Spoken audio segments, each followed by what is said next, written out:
Halo, Assalamualaikum warahmatullahi wabarakatuh. Saya Anang Rizky Fahiz dengan NIM 215144035 dari jurusan Akuntansi, Program Studi D4 Keuangan Syariah, Politeknik Negeri Bandung. Jadi, pada video kali ini, saya akan memberikan tutorial kepada teman-teman semua terkait bagaimana cara mengoperasikan aplikasi SPSS di laptop atau PC.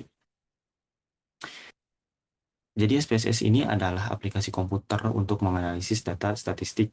Dengan SPSS, kita dapat memperoleh laporan berbentuk tabulasi, chart, dan plot dari distribusi statistik deskriptif dan dari analisis statistik yang kompleks, menyesuaikan dengan data yang kita miliki.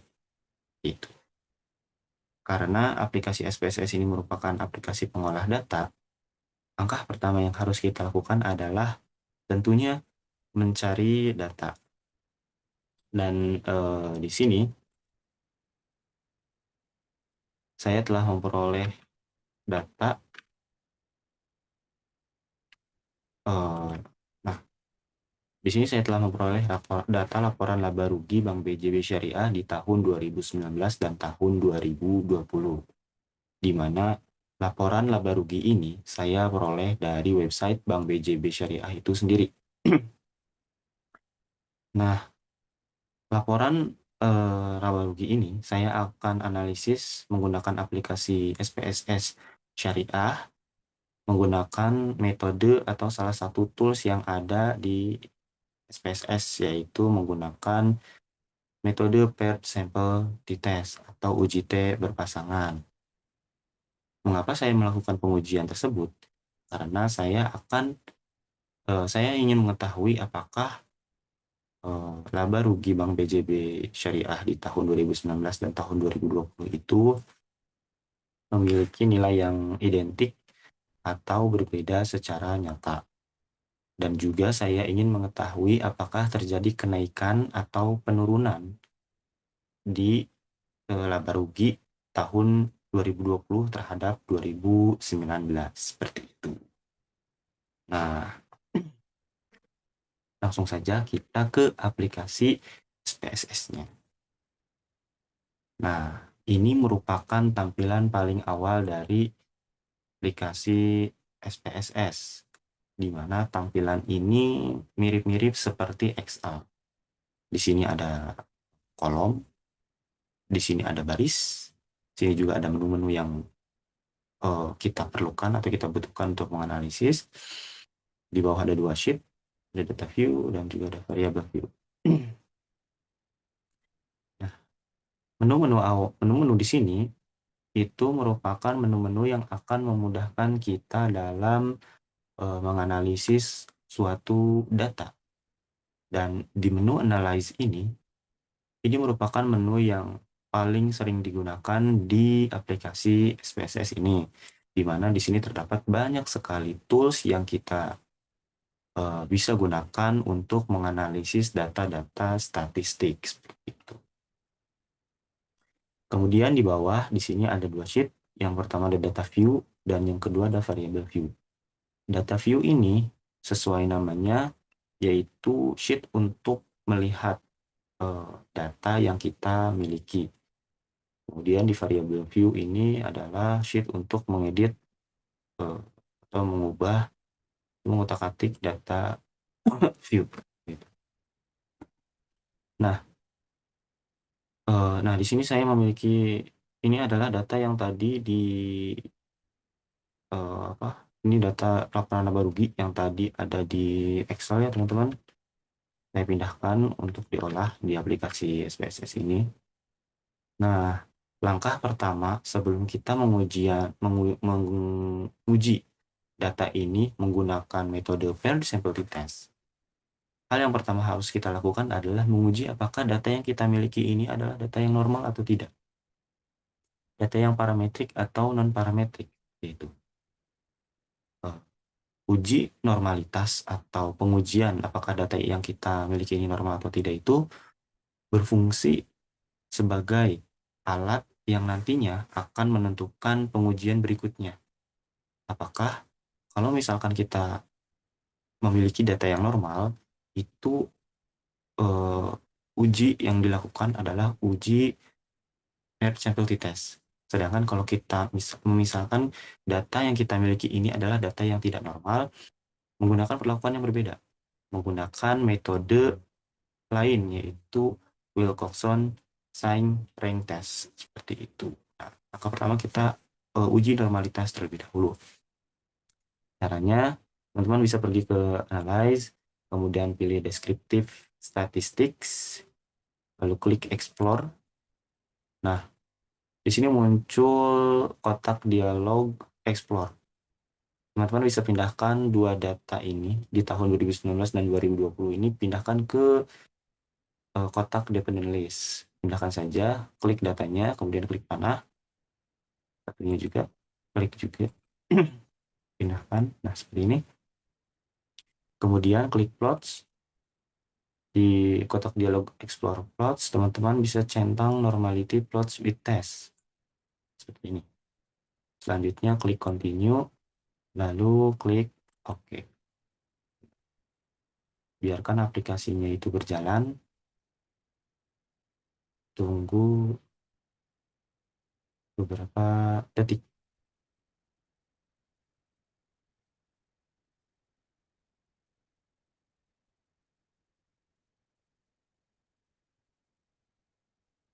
Nah, ini adalah hasil dari uji normalitas pada data yang kita miliki.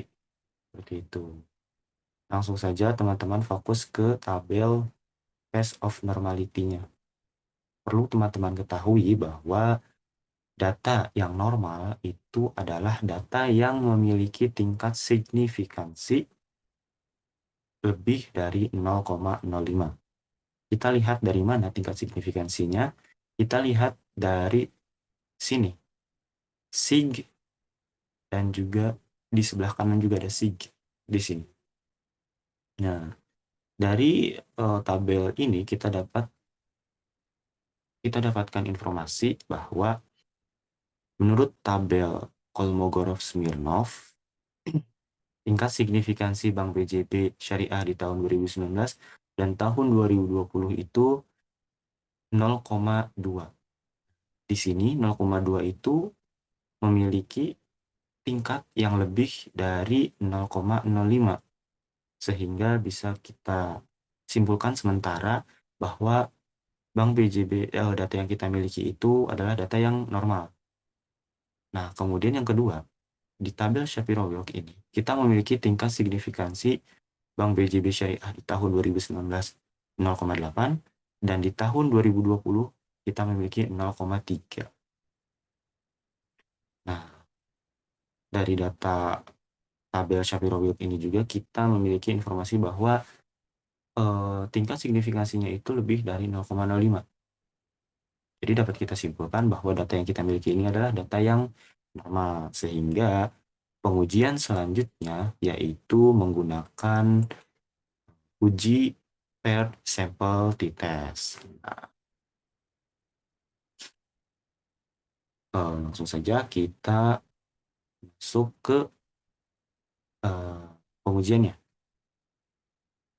Teman-teman bisa pergi ke Analyze lagi, kemudian pilih Compare Means, selanjutnya pilih Paired Sample t-test. Ini dia. Nah, pada kotak dialog paired sample t-test ini, teman-teman pindahkan data yang ada di sebelah kiri ini ke kotak yang ada di sebelah kanan atau di paired variables. Pindahkan untuk tahun 2019 ke variabel 1, klik panahnya. Kemudian untuk tahun 2020, pindahan kembali, klik panahnya juga. Nah, setelah dua variabel ini berada di kotak variabel, langsung saja teman-teman klik OK. Nah, ini adalah hasil dari paired sample t-test yang kita lakukan pada kali ini. Nah, sebelum itu, sebelum kita melakukan penganalisaan terhadap data-data yang kita miliki ini, atau tabel-tabel yang telah diproses oleh aplikasi ini, sebelum itu kita melakukan hipotesis terlebih dahulu untuk mengambil kesimpulan nantinya di akhir ketika kita melihat atau membaca tabel-tabel ini. Di sini saya telah membuat hipotesis terkait dengan kasus yang kita miliki ini.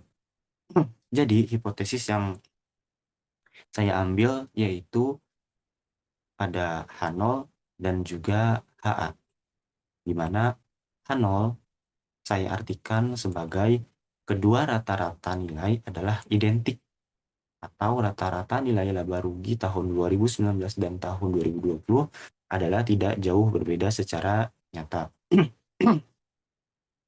Dan yang kedua itu HA. HA ini saya artikan sebagai kedua rata-rata nilai adalah tidak identik atau rata-rata nilai laba rugi tahun 2019 dan 2020 adalah memang berbeda secara nyata. Nah, dasar pengambilan keputusan dari hipotesis di atas yaitu pertama, jika tingkat signifikansi lebih dari 0,05, maka H0 diterima. Jadi kesimpulan inilah yang akan menjadi kesimpulan yang kita ambil. Dan yang kedua, jika tingkat signifikansi kurang atau sama dengan 0,05, maka H0 ditolak. Ya, nah, maka dalam hal ini yang diterima itu adalah HA. Ini yang merupakan kesimpulan yang kita dapatkan nantinya. Oke, langsung saja kita kembali ke output dari hasil analisis atau hasil pengujian paired sample t-test. Nah, di sini pertama kita fokus pada tabel paired samples statistics.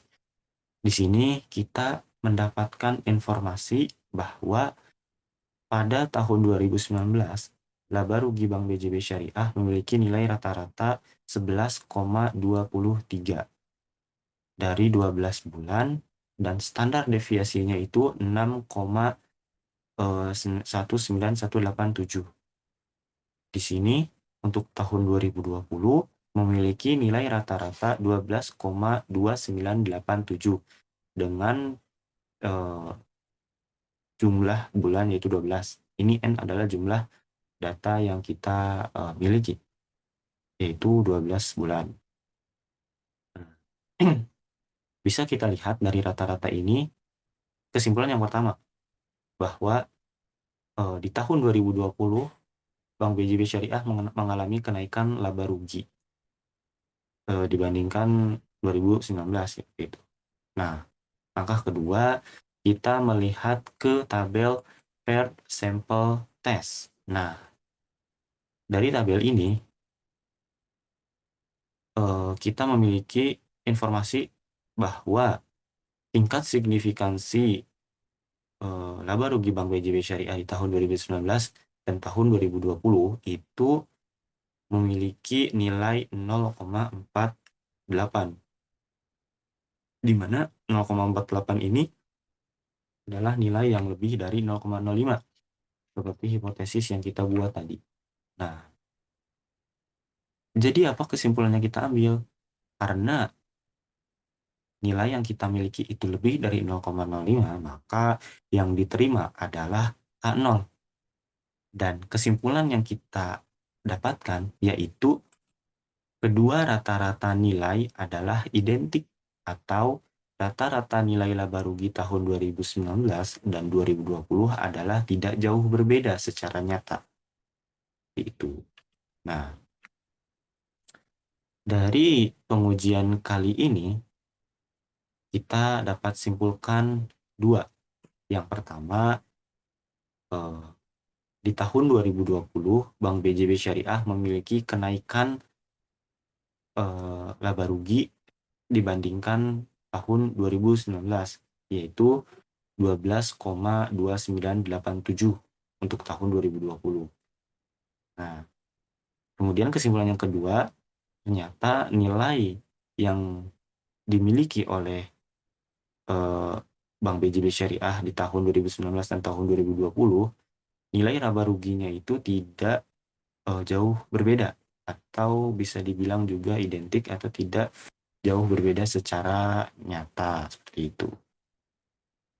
Oke, mungkin itu saja pada video kali ini yang dapat saya tampilkan kepada teman-teman semua.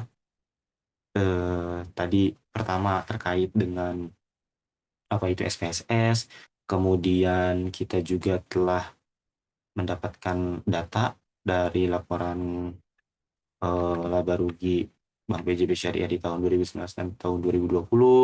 Kemudian alasan kita mengapa ingin menganalisis laporan laba rugi ini, yaitu untuk mendapatkan kesimpulan apakah nilai identik atau berbeda secara nyata, ataukah juga kita mendapatkan kesimpulan terjadi kenaikan atau penurunan. Selanjutnya juga di sini kita telah melihat tampilan dari aplikasi SPSS itu seperti apa. Lanjut kita memperoleh atau menguji langkah pertama, yaitu menguji normalitas seperti apa tadi langkah-langkahnya. Kemudian juga tahap kedua kita menguji paired sample t-test ini. Karena data yang kita miliki itu data yang normal, maka kita mengujinya dengan menggunakan metode paired sample t-test. Kemudian juga kita telah melakukan hipotesis terlebih dahulu sebelum mengambil keputusan seperti ini. Dan kesimpulan yang kita ambil pada pengujian atau pada video kali ini juga sudah tersampaikan. Yaitu sekali lagi, dari laporan laba rugi Bank BJB Syariah di tahun 2019 dan tahun 2020 ini memiliki nilai yang identik atau tidak jauh berbeda secara nyata. Dan juga di tahun 2020, laba rugi Bank BJB Syariah mengalami kenaikan dari 11,23 menjadi 12,2987. Mungkin itu saja pada video kali ini yang dapat saya sampaikan kepada teman-teman semua. Semoga ilmu sedikit ini bisa tersampaikan secara mudah dipahami oleh teman-teman semua. Juga ya bisa digunakan di kehidupan sehari-hari. Mungkin itu saja yang dapat saya tampilkan pada video kali ini. Kurang lebihnya saya mohon maaf. Assalamualaikum warahmatullahi wabarakatuh.